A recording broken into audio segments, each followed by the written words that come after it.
Hello students, स्वागत है आप सभी का हमारे यूट्यूब चैनल पर। बच्चों, आज मैं आप लोगों को एक्टिव वॉइस तथा पैसिव वॉइस के विषय में जानकारी दूंगा। तो एक्टिव वॉइस को कृतवाच्य कहते हैं और पैसिव वॉइस को क्रमवाच्य कहते हैं। यानी एक्टिव वॉइस में कर्ता की प्रधानता होती है और पैसिव वॉइस में कर्म की प्रधानता होती है। तो पहले हम इसकी स्टार्ट एग्जाम्पल से करते हैं। See here, Ram writes a novel. एक सेंटेंस है एक्टिव वॉइस का और उसका पैसिव वॉइस मैंने बनाया है a novel is written by Ram.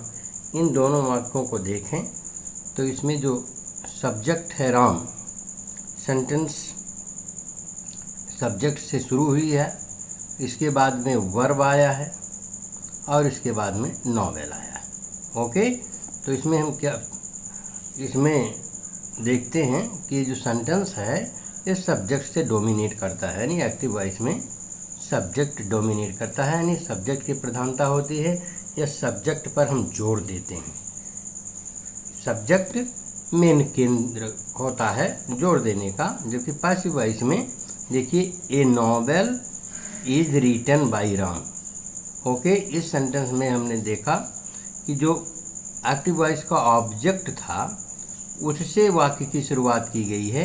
यानी इस वाक्य में ऑब्जेक्ट की प्रधानता है, ऑब्जेक्ट पर बल दिया गया है, इसलिए पैसिव वॉइस में सेंटेंस ऑब्जेक्ट इसमें डोमिनेट करता है।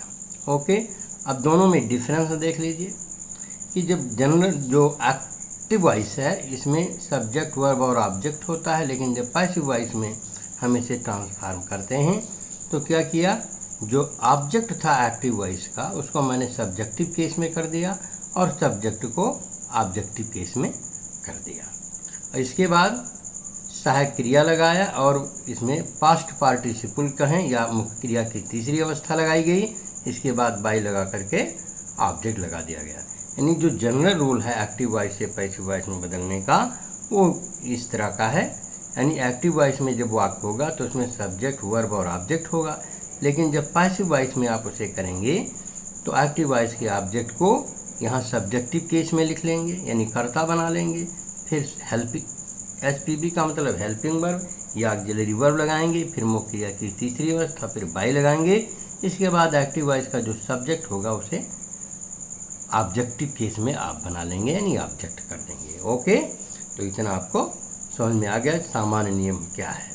ओके, अब आइए यहाँ इधर स्टार्ट करते हैं कुछ और अन्य एग्जाम्पल के साथ। आई सिंग ए सॉन्ग, इस सेंटेंस को देखिए तो आप सबसे पहले एक्टिव वॉइस के सब्जेक्ट को खोज लीजिए और फिर ऑब्जेक्ट को खोज लीजिए।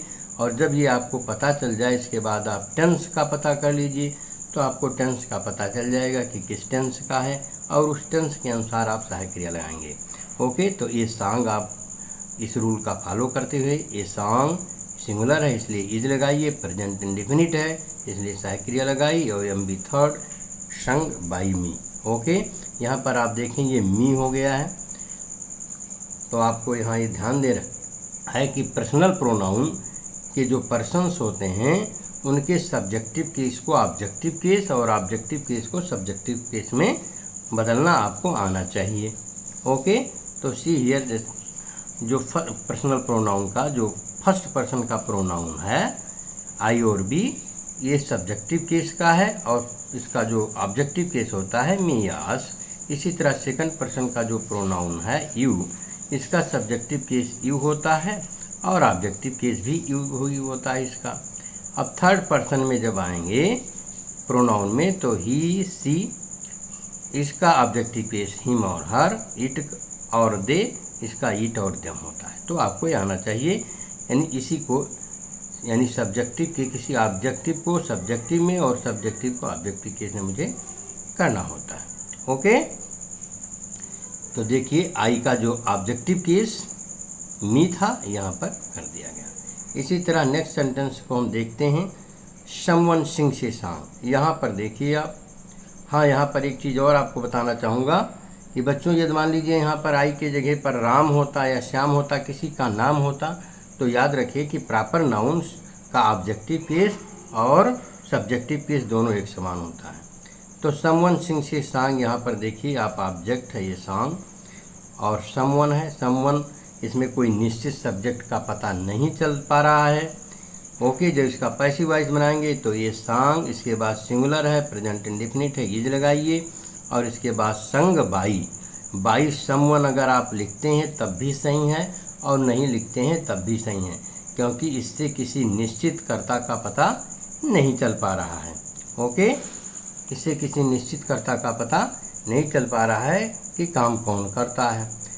तो कुछ ऐसे इंडेफिनिट सब्जेक्ट्स हो सकते हैं जिनसे ये नहीं पता चलेगा कि वाकई में कौन सा कर्ता है, कोई पर्टिकुलर या विशेष कर्ता का पता नहीं चलता है। तो जनरली क्या करते हैं, पैसिव वॉइस में बनाते समय ऐसे शब्दों को हटा देते हैं जिसमें है all, they, someone, somebody, be, everyone, anyone. जब ये कोई इंडेफिनिट हो सब्जेक्ट, निश्चित पता ना चले इससे सब्जेक्ट का, तो आप क्या करेंगे, इसे हटा देंगे। ओके, अब आगे चलते हैं कुछ और एग्जांपल्स के साथ। तो यहाँ पर आप सम बाई समवन लिख सकते हैं या नहीं लिख सकते हैं, ना लिखें तब भी सही है। अब आइए कुछ एग्जांपल्स हैं।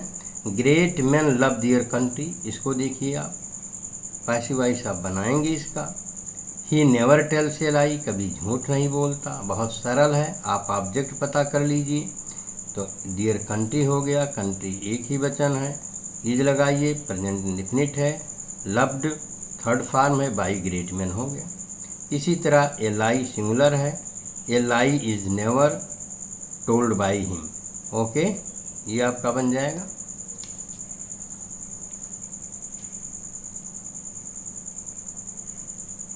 और नेक्स्ट है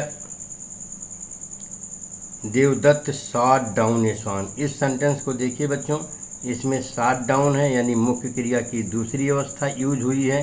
जब मुख्य क्रिया की दूसरी अवस्था यूज होती है तो पास्ट इंडेफिनिट होता है।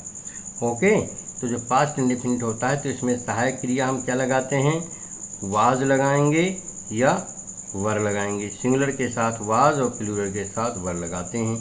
तो ए स्वान है इसलिए यहाँ सिंगुलर है, वाज लगाया, shot down by Devdutt. Okay, बाकी शेष नियम वही रहेगा।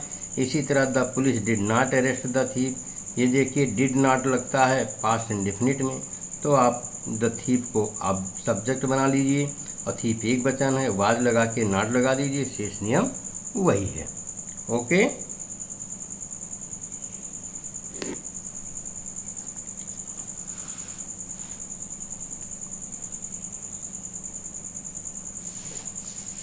आइए देखते हैं कि प्रेजेंट इंडेफिनिट टेंस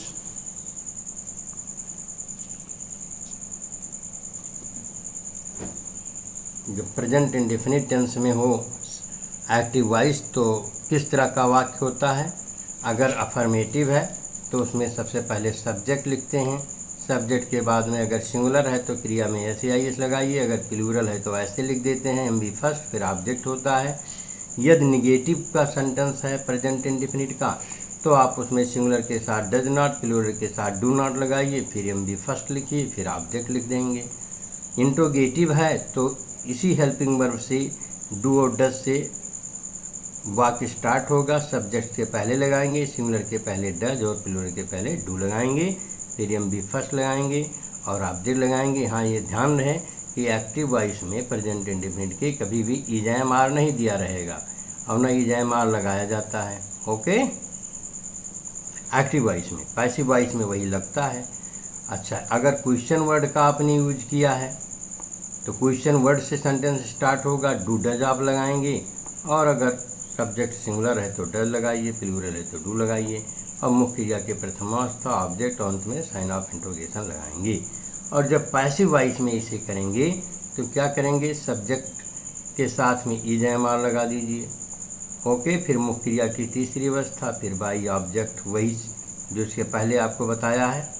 नॉट यानी निगेटिव हो अगर आप एक्टिव वॉइस तो इजैम आर के बाद नॉट लगा दीजिए। इंट्रोगेटिव है अगर तो उसी के सब्जेक्ट के पहले इजैम आर लगा दीजिए कर्ता के वचन के अनुसार, और सब्जेक्ट लिखिए, फिर एम बी थर्ड लिखिए। अगर क्वेश्चन वर्ड है तो क्वेश्चन वर्ड को भी पैसिव वॉइस में सबसे पहले लिखिए, फिर सहायक क्रिया लगाइए टेंस के अनुसार, और इसके बाद में आप सब्जेक्ट लगा दीजिए, फिर एम बी थर्ड लगा दीजिए। ओके, तो इतना आपको समझ में आ गया होगा। और आगे चलते हैं। हाँ देखिए next sentence, our parents love us, ये देखिए प्रेजेंट इंडेफिनिट में है, आप इसे पैसिव वॉइस में बनाएंगे। अस दिया है तो अस का सब्जेक्टिव केस बना लीजिए।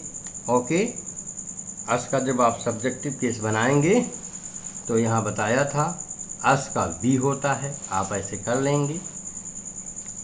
तो we are loved by our parents. इसी तरह इंटरोगेटिव का है कि व्हाट डू यू रीड, आप क्या पढ़ते हैं। तो यहाँ देखिए इसमें ऑब्जेक्ट का पता ही नहीं है, तो व्हाट से स्टार्ट करिए, इंटरोगेटिव वर्ड यूज हुआ है तो उसी से स्टार्ट करते हैं। और इसके बाद में आप हेल्पिंग वर्ब लगाइए, थर्ड फॉर्म लगाइए, बाई लगाइए और फिर यू लगाइए। इसी यू को हम यहाँ ऑब्जेक्ट बना लिए। ओके, नेक्स्ट जो सबसे महत्वपूर्ण है वो है हु का प्रयोग। हु टीचर्स यू इंग्लिश, यहाँ पर देखें बच्चों, हु टीचर्स यू इंग्लिश, इसमें आपको कर्ता का पता नहीं है कि कौन तुम्हें अंग्रेजी पढ़ाता है। तो जब एक्टिव वॉइस के इंटरोगेटिव सेंटेंस में हु दिया हो तब आप पैसिव वॉइस जब बनाइए तो बाई हुम पहले लिख दीजिए। इसके बाद टेंस देखिए, टेंस देखने के बाद में आप वर्ब से ही आपको टेंस का पता चलेगा। इसके बाद ऑब्जेक्ट आप खोजिए। ओके, अब तो इसमें आपको दो ऑब्जेक्ट मिल रहा है, एक यू है, यू सजीव है इसलिए इसको इनडायरेक्ट ऑब्जेक्ट, और इंग्लिश निर्जीव है इसलिए इसको डायरेक्ट ऑब्जेक्ट कहते हैं। आप किसी भी ऑब्जेक्ट का प्रयोग करके पैसिव वॉइस में आप इसे ट्रांसफॉर्म कर सकते हैं। तो आइए, यू को पहले मैं ऑब्जेक्ट मानता हूँ। ओके, तो ऑब्जेक्ट को यहाँ पर सब्जेक्ट बनाएंगे। तो बाई हुम आर यू, ओके, और टाट इंग्लिश हो गया, यहाँ आर प्लूरल, यू प्लूरल है इसलिए आर लगाया। अब आइए, अगर यू के जगह पर हम इंग्लिश को सब्जेक्ट बनाते हैं तो बाई हुम इज़ इंग्लिश, टाट टू यू हो जाएगा। Okay, they helped the poor was helped by him. इस सेंटेंस को आप देखें, ये पास्ट इंडेफिनिट का है। जो पास्ट इंडेफिनिट का जो एक्टिव वॉइस होता है उसमें जो है वाक्य आपका सब्जेक्ट से स्टार्ट होकर और बाद में क्रिया की दूसरी अवस्था लगती है, फिर ऑब्जेक्ट लगता है। अगर ये वाक्य निगेटिव या इंट्रोगेटिव है तो उसमें डिड का प्रयोग करते हैं हेल्पिंग वर्ब का, और निगेटिव में डिड नॉट लगेगा। और जब डिड का प्रयोग करेंगे तो क्रिया की दूसरी अवस्था ही लगेगी। इंट्रोगेटिव होने पर डिड को आप सब्जेक्ट से पहले कर दीजिए। ओके, और पैसिव वॉइस में जब आप इसे ट्रांसफॉर्म करेंगे तो सब्जेक्ट के बाद में वाज या वर लगेगा। तो वाज सिंगुलर के साथ लगेगा और वर प्लूरल के साथ लगेगा, और बाकी शेष नियम वही हैं। ओके, तो इतना आपको यानी प्रेजेंट इंडेफिनिट टेंस और पास्ट इंडेफिनिट टेंस के वाक्यों का पैसिव वॉइस कैसे बनाया जाए ये आपको समझ में आ गया होगा। ये जनरल रूल है। और कुछ सेंटेंसेज हैं आपके लिए एक्सरसाइज के तौर पर जिनका आपको पैसिव वॉइस में चेंज करना है, या अगर पैसिव बना है तो एक्टिव में चेंज करना है। आइए इसे देखते हैं। पहला वाक्य है he was made monitor of the class. यहाँ पर देखें, बहुत ही इम्पॉर्टेंट सेंटेंस है। ये कंपटीशन में भी, आपके बोर्ड पेपर में भी आता है इस तरह का वाक्य, he was made monitor of the class. तो पहले आप इसे पता करिए कि ये वाक्य किस प्रकार का है, एक्टिव है या पैसिव है। तो एक्टिव और पैसिव का पता करने के लिए ये याद रखें कि अगर वाज वर या इज एम आर के बाद में थर्ड फॉर्म लगा है, यानी हेल्पिंग वर्ब के बाद में, यानी ये परफेक्ट टेंस को छोड़ करके अन्य किसी टेंस में अगर हेल्पिंग वर्ब के बाद एम बी थर्ड लगा है तो ये याद रखिए ये आपका पैसिव वॉइस होगा। तो वाज के बाद थर्ड फॉर्म लगा है, तो he was made monitor of the class, वह कक्षा का मॉनिटर बनाया गया। किसने बनाया ये नहीं मालूम है, तो जब सब्जेक्ट ना मालूम हो तब आप क्या करेंगे, तब आप बी लिख सकते हैं, आल लिख सकते हैं, या समवन लिख दे दीजिए। ओके, या दे लिख सकते हैं। जैसा कि इसके पहले आपको बताया है कि जब कोई निश्चित सब्जेक्ट का पता ना हो तब आप क्या करेंगे, निश्चित सब्जेक्ट का पता ना होने पर ऑल दिस, समवन, समबॉडी, बी या एवरीवन, एनीवन का आप प्रयोग सब्जेक्ट के रूप में कर लेंगे। और ठीक है, तो यहाँ पर क्या बना सकते हैं, he was made monitor of the class, तो इसका जब आप एक्टिव बनाएंगे तब बनेगा be made him monitor of the class. Okay, be made him monitor of the class. अब दूसरा सेंटेंस लेते हैं, एवरीवन डिसलाइक्स बैड बॉयज। यहाँ पर आप देखिए ये पैसिव वॉइस में आपको ट्रांसफॉर्म करना है, ये एक्टिव वॉइस में दिया है। ओके, तो बैड बॉयज प्रेजेंट इंडेफिनिट है, ये डिसलाइक से आप बैड बॉयज को बनाइए सब्जेक्ट, तो bad boys are disliked by everyone आप लिखेंगे या ना लिखें, तो एवरीवन हटा दीजिए, तो बैड बॉयज आर डिसलाइक्ड, ये आपका पैसिव वॉइस हो जाएगा। थर्ड है the part was not broken by the servant, इसे आप एक्टिव वॉइस में बनाइए, ये पैसिव वॉइस में बना है, तो द सर्वेंट को पहले कर लीजिए, अगर was वर लगा है तो ये पास्ट इंडेफिनिट होगा, तो ब्रोक का ये थर्ड फॉर्म आप कर लीजिए, ब्रेक का ये थर्ड फॉर्म है, आप सेकंड बना लीजिए, तो the servant broke the part हो जाएगा। इसी तरह नेक्स्ट है I found him sleeping. Okay, ये भी पास्ट इंडेफिनिट है, तो आप बनाइए हिम को सब्जेक्ट बना लीजिए, तो he was found sleeping by me हो जाएगा। इसी तरह नेक्स्ट है we were charm by the beauty of the scene, SCENE, ये सीन, तो we were charm by the beauty of the scene, यानी दृश्य की सुंदरता से हम चार्म हो गए थे। इसमें बाई के बाद जो भी शब्द है ये आप सब्जेक्ट बना लीजिए। इसके बाद टेंस देखिए, तो ये देखिए टेंस लगा है, वर लगा है, तो ये पास्ट टेंस हो जाएगा, तो the beauty of the scene charmed us. तो इस प्रकार से आज मैंने प्रेजेंट इंडेफिनिट टेंस तथा पास्ट इंडेफिनिट टेंस के वाक्यों का पैसिव वॉइस बनाना, साथ ही साथ कुछ इसके सामान्य नियम के साथ साथ कुछ विशेष नियम भी सीखें। बच्चों, आप इसे शुरू से अंत तक देखिए और अपनी किताब या किसी भी एक्सरसाइज बुक का इन टेंस से संबंधित पैसिव वॉइस बनाइए। ओके, और आप यदि नए हों इस चैनल पर तो इसे आप सब्सक्राइब कर लें, जिससे कि जब कोई भी वीडियो मैं अपलोड करूं तो आपको उसका नोटिफिकेशन शीघ्र मिलता रहे। Thank you for watching.